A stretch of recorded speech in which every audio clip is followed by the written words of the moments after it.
get excited and nervous right before pouring metal into a mold. This is the moment when an idea literally takes shape, when the thoughts behind my sculpture will take a visible form. All of my sculptures begin with an idea, but I use materials to give them physical presence, so the choice of material is really important. I am fascinated by materials because to me, they are very much alive. I work with ceramic and metals like iron and bronze, marble and glass. Each one has its own personality. Each refracts my ideas differently. I use them as metaphors for body, culture, and the environment. Part of what I think about when I choose a material is its unique history of use, meaning, and the culture that surrounds it. I love embracing the traditions while using them to express new ideas. I think clay is the humblest of all materials. It's just earth. I am drawn to it because it is rudimentary and universal. It's been used for thousands of years in every culture to make everything from daily or functional items to religious or symbolic objects. I am particularly drawn to the prehistoric Venus figurines in clay because they are some of the very first renderings of the human body. Somehow, those early ceramic sculptures resonate through time with the themes in my own work. In many ways, I think of clay as the shared flesh of our common humanity. Iron is completely different.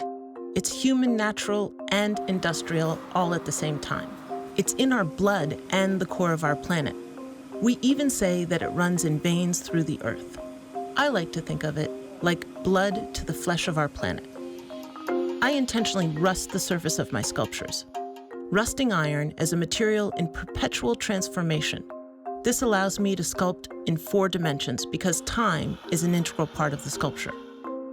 It lets me illustrate contradictions like our vitality and vulnerability, our strength and decay. I feel like rusting iron speaks eloquently about human and environmental fragility. Bronze in so many ways is the opposite of iron. It is an engineered alloy, a timeless material. It is completely man-made and it doesn't corrode. I look at all the monuments, artifacts, and archaeological finds as a version of history written in bronze, a record of both victories and failures, a vain attempt to immortalize everything from heroes to dictators. The empty clothes I create are intimate and personal, and rendered in bronze, they challenge the traditional monuments. For the nocturnes, I used silver bronze because it glows with the cold light of evening. Clouds are so amazing. I've been making works based on weather and atmosphere since art school. When I decided to make a sculpture of a cloud, I chose marble because I wanted to make the enormous size and weight of clouds tangible. I wanted to literally bring the sky down to earth.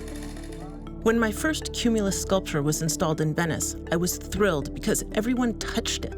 My goal was to make the intangible tangible, and I loved that it was irresistibly tactile. I thought marble was perfect for this sculpture because it's formed underground, like slow-churning clouds frozen in time. It also evokes the skeletal remains of ancient civilizations and the statuary and temples of fallen empires. Glass is extremely difficult to work with, but I return to it again and again because its contradictions captivate me. It is the only material that lets me weave together the visible and the invisible. I use glass because its strength and subtlety let me reinterpret the female nude. I make transparent clothing which reveals the impression of a body without a biography. I see the empty glass dress as a lens that examines culture and identity. For the nocturnes, it took me years to make a glass the color of night. I was partially inspired by the ancient Egyptians who thought that precious blue stones and glass were actually pieces of the heavens. I used this gray-blue glass to make absent female forms rising from penumbral garments. The shadowy color is a figuration of night.